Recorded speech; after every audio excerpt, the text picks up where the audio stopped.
What's up, people? It's your man Chef from Off the Dome, back in for another video.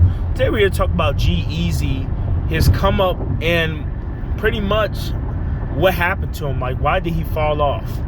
Now, of course, we all know G-Eazy is a West Coast rapper. He started getting some fame around 2013-14. Tumbler Girls was one of his first big tracks to blow up. And of course, he had I Mean It, which did massive views on YouTube, streamed multiple times. Then he released his album. He had it's a song, Tory Lanez, Drifting with Tory Lanez, Chris Brown, Me, Myself, and I, BB Rexha, his first musical hit, major pop hit, pop radio #1 single, all that good stuff on that, #7 Billboard. Then we had Random, Order More Money. We had that stuff. Then 2016, he went on a run of Lifetime. Me, Myself, and I was on the chart from 2015 into 2016. Britney Spears had him featured on You Make Me. He had a song on marquee basis, Just You and Me, Some Kind of Drug, I believe, came out a little bit later on that year. And I think in 2017, he got a push. He had a song with either, I believe, Kalani or another BB Rex song or something. It was a Fast and Furious soundtrack song. Then, of course, No Limit came out, Cardi B, later on that year. And the rest is history. He went on to release The Beautiful and the Damned.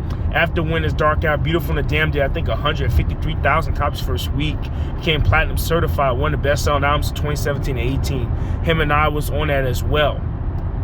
Now, let me go into why I think G-Eazy fell off. The first thing is G-Eazy had a fan base. He did.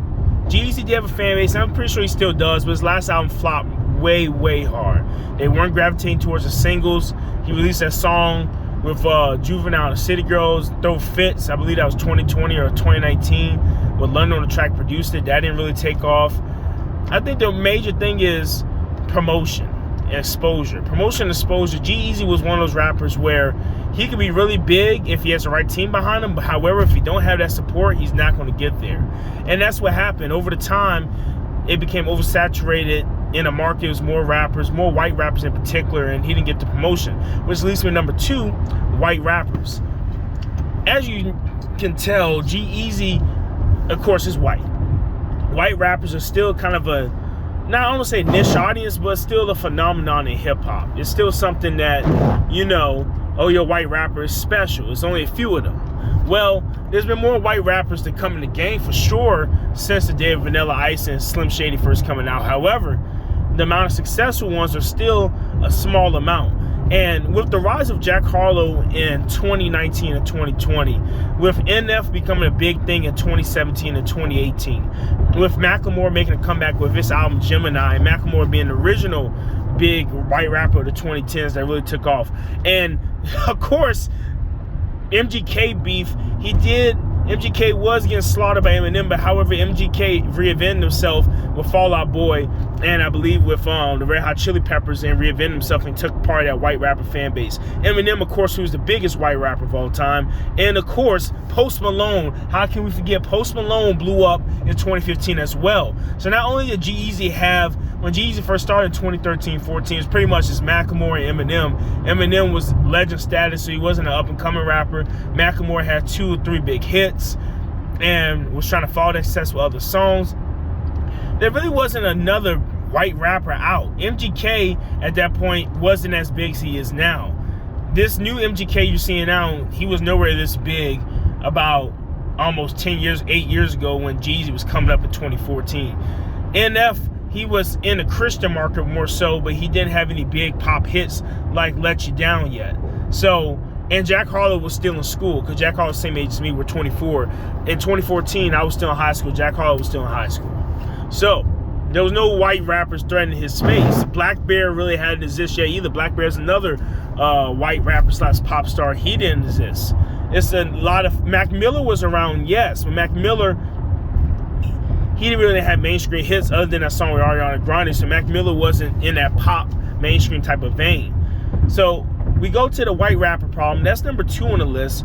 And #3, the fallout from the relationship with Halsey.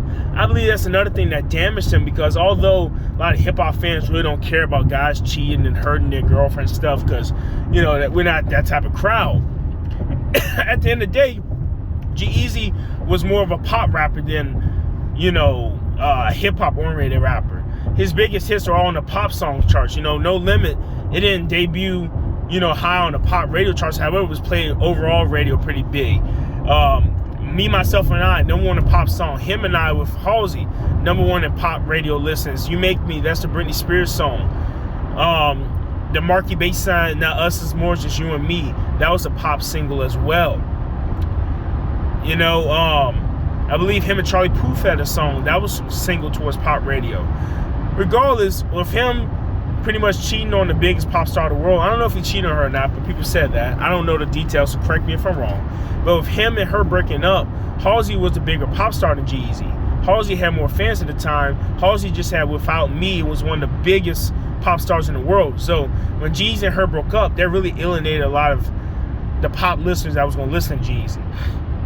So overall, those are the top 3 reasons why I think G-Eazy has fallen off and basically what happened to him. Let me know what you think in the comment section. I personally think G-Eazy is a decent rapper, a credible rapper. I listened to his first album full length. I didn't listen to another album after that just because I didn't like the singles for real. No Limit was a great single, but it didn't compel me enough to listen to the album. But I've heard stuff here and there on the radio and on Spotify and stuff, and I can say if a G-Eazy song comes on, most likely I'm not going to change it. So let me know what you think about G-Eazy. Do you think he can make a comeback possibly, or do you think he's pretty much 6 feet under?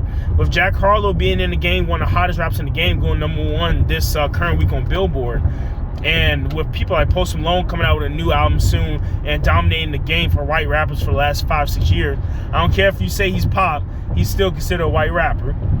With Eminem still being the king of white rappers and still doing solid numbers nearly 25 years later after his debut studio album, I think his last album did 280,000 copies first week and 100-some thousand pure sales. You know, is G-Eazy going to have a space? Let me know in the comment section. Chef Off the Dome, sign off. Peace.